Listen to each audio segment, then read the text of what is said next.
घने अंधेरे अंतरिक्ष में अचानक एक ग्रह प्रकट हुआ, जैसे कोई जादू हो। वो एकदम से सबके सामने आ गया। देखते ही देखते जो अंतरिक्ष यान एक सेकंड पहले खुले अंतरिक्ष में उड़ रहा था, वो अगले ही सेकंड सीधे ग्रह के अंदर खींच लिया गया। इस अचानक हुई घटना से अंतरिक्ष यान के 3 यात्री घबरा गए। इससे भी अजीब बात ये थी कि जब एरकुई दरवाजे से बाहर निकली और सामने का नजारा देखा तो वो हैरान रह गई कि यहाँ जीवन मौजूद है। इमारतों को देखकर अंदाजा लगाया जा सकता था कि ये अभी भी एक आदिम युग में है। ये देखकर इंजीनियर ने तुरंत महिला को सतर्क रहने और स्थानीय सभ्यता से संपर्क न करने की चेतावनी दी, क्योंकि इससे समय और स्थान का क्रम बिगड़ सकता था। हालांकि एरकुई ने इंजीनियर की बात पर ध्यान नहीं दिया, बल्कि जैसे ही उसने एक छोटी लड़की को गिरते देखा, वो तुरंत उसकी ओर भागी और आधुनिक तकनीक का इस्तेमाल करके उसके घाव को ठीक कर दिया। लेकिन लड़की के कबीले के लोगों ने ये सब देख लिया। हालांकि एरकुई तुरंत वहाँ से भाग गई, लेकिन उसके इस काम ने लड़की को उसे एक भगवान मानने पर मजबूर कर दिया। इसके बाद मदरशिप पर लौटे इंजीनियर ने तुरंत ग्रह का पूरा स्कैन किया, लेकिन वो ये पता नहीं लगा सका कि ये क्यों और कैसे प्रकट हुआ, जैसे कि ये हमेशा से यही मौजूद था। जैसे ही वे लोग बहस कर रहे थे, वो ग्रह उनकी आंखों के सामने से गायब हो गया। आदमी ने कितनी भी कोशिश की, उसे विशाल ब्रह्मांड के अलावा कुछ नहीं मिला। ये देखकर इंजीनियर को एक साहसिक अनुमान हुआ। उसने सोचा कि ये ग्रह बहुदिशात्मक कक्षा में फंसा हुआ है और 2 ब्रह्मांडों के बीच आगे पीछे जा रहा है। इंजीनियर की गणना के अनुसार उन्हें बस 11 दिनों तक इंतजार करना होगा और वो ग्रह फिर से दिखाई देगा। ग्रह की स्थिति का पता लगाने के लिए उन्होंने इंजीनियर की सलाह मानी और 11 दिनों तक इंतजार किया। जैसे ही चेतावनी अलार्म बजा, वो ग्रह सचमुच फिर से सबके सामने आ गया। लेकिन अजीब बात ये थी कि इस बार इंजीनियर ने बड़ी आबादी का पता लगाया। इतना ही नहीं, उनकी तकनीक भी बहुत विकसित हो चुकी थी। ये साफ था कि इतने कम समय में ये संभव नहीं था। कारण का पता लगाने के लिए कप्तान ने अपने लोगों के साथ उस ग्रह पर जाने का फैसला किया। उन्होंने देखा कि पहले की बस्ती एक शहर में बदल गई थी। ये देखकर इंजीनियर को तुरंत यकीन हो गया कि इस ग्रह पर समय बहुत तेजी से चल रहा है। जो उनके लिए 11 दिन थे, वो असल में 700 साल थे। इंजीनियर की बात सुनकर सब दंग रह गए। जैसे ही सब हैरान थे, एक महिला ने एरकुई को देखा और बिना झिझके तुरंत घर में वापस चली गई। उसने अपने बच्चे को गोद में लिया और एरकुई के सामने घुटनों पर बैठ गई। उससे अपने बच्चे को आशीर्वाद देने की विनती करने लगी। एरकुई ये सुनकर हैरान थी। उसे समझ नहीं आया कि महिला उससे ऐसी विनती क्यों कर रही थी। हंगामा न करने के लिए उसने ईमानदारी से उसे आशीर्वाद दिया और अपनी टीम के साथ वापस चल दी। लेकिन जब उसने रास्ते में कुछ इंसानों को लटका हुआ देखा, तो उसे एहसास हुआ कि उसके एक नेक काम का भविष्य में इतना बड़ा असर होगा। अब वो इंसानों के लिए एक देवी बन चुकी थी और जो लोग इसका विरोध करते थे, उन्हें चर्च के सदस्य तुरंत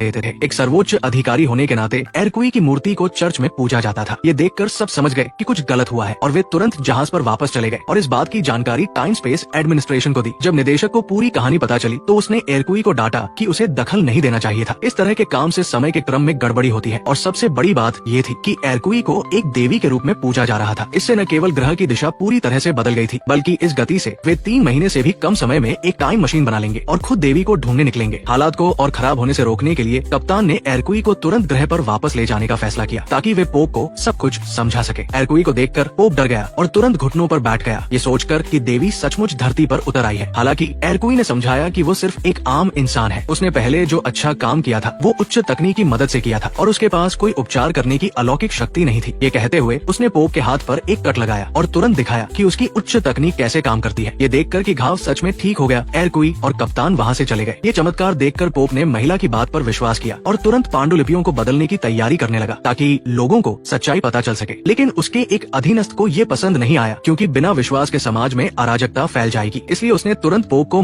डाला और इस रहस्य को छिपा दिया। इसी बीच दोनों जहाज पर वापस लौटे और 11 दिन और इंतजार किया, ये देखने के लिए कि क्या ग्रह का क्रम सामान्य हो गया है। लेकिन जब ग्रह फिर से दिखाई दिया, तो उस पर उपग्रह थे और उद्योग और भी विकसित हो चुके थे। इंजीनियर ने तुरंत एरकुई को खोजा और तुरंत पिछली जानकारी मिली। ये साफ था कि महिला की सत्ता कम होने की बजाय और भी पवित्र हो गई थी। ग्रह के विकास को और अधिक रहस्यमयी होने से रोकने के लिए एरकुई ने ग्रह पर रुकने का फैसला किया, ताकि वो अपनी गलती को सुधारने में अपनी बाकी जिंदगी लगा सके। हालांकि कप्तान इससे सहमत नहीं हुआ। अगर एरकुई ऐसा करती, तो अगली बार जब ग्रह दिखाई देगा, तब तक वो नहीं रहेगी। कोई और उपाय न होने पर इंजीनियर को आगे आना पड़ा, क्योंकि वह एक रोबोट था और उसकी जिंदगी अनंत थी। उसके लिए 700 साल कोई मायने नहीं रखते थे। इंजीनियर एरकुई की जगह समझाने का काम करेगा। हालांकि ये रोबोट के लिए सही नहीं था, लेकिन मौजूदा स्थिति में ये सबसे अच्छा विकल्प था और इस तरह इंजीनियर भी ग्रह के साथ ब्रह्मांड में गायब हो गया। इसके बाद एरकुई हर दिन खिड़की से बाहर देखती रही, ये प्रार्थना करती रही कि इंजीनियर सुरक्षित वापस आ जाए। देखते ही देखते अगला चक्र फिर से शुरू हो गया। इस बार ग्रह बहुत उन्नत था। इससे पहले कि वे सब इस दृश्य से चौंकते, ग्रह से एक जहाज पर चढ़ने का अनुरोध आया। फिर एरकुई के पास कुछ लोग दिखाई दिए और वे उसी ग्रह के इंसान थे। एरकुई ने जो किया था उसे वे सब समझ गए और उनका मानना था कि अगर ये दुर्घटना नहीं होती, तो उनकी तकनीक इतनी तेजी से विकसित नहीं होती। इसलिए वे दोस्ती के प्रतीक के रूप में रोबोट को वापस करने आए थे। एरकुई की एक छोटी सी गलती ने उन्हें प्रेरित किया था और अब वे इतनी तेजी से विकास कर पाए। ये एक दूसरे के लिए फायदेमंद रिश्ता था। इस तरह दोनों ग्रहों के लोगों ने हंसी मजाक में अपनी गलतफहमियों को दूर किया और ये ब्रह्मांड का संकट भी सफलतापूर्वक समाप्त हो गया।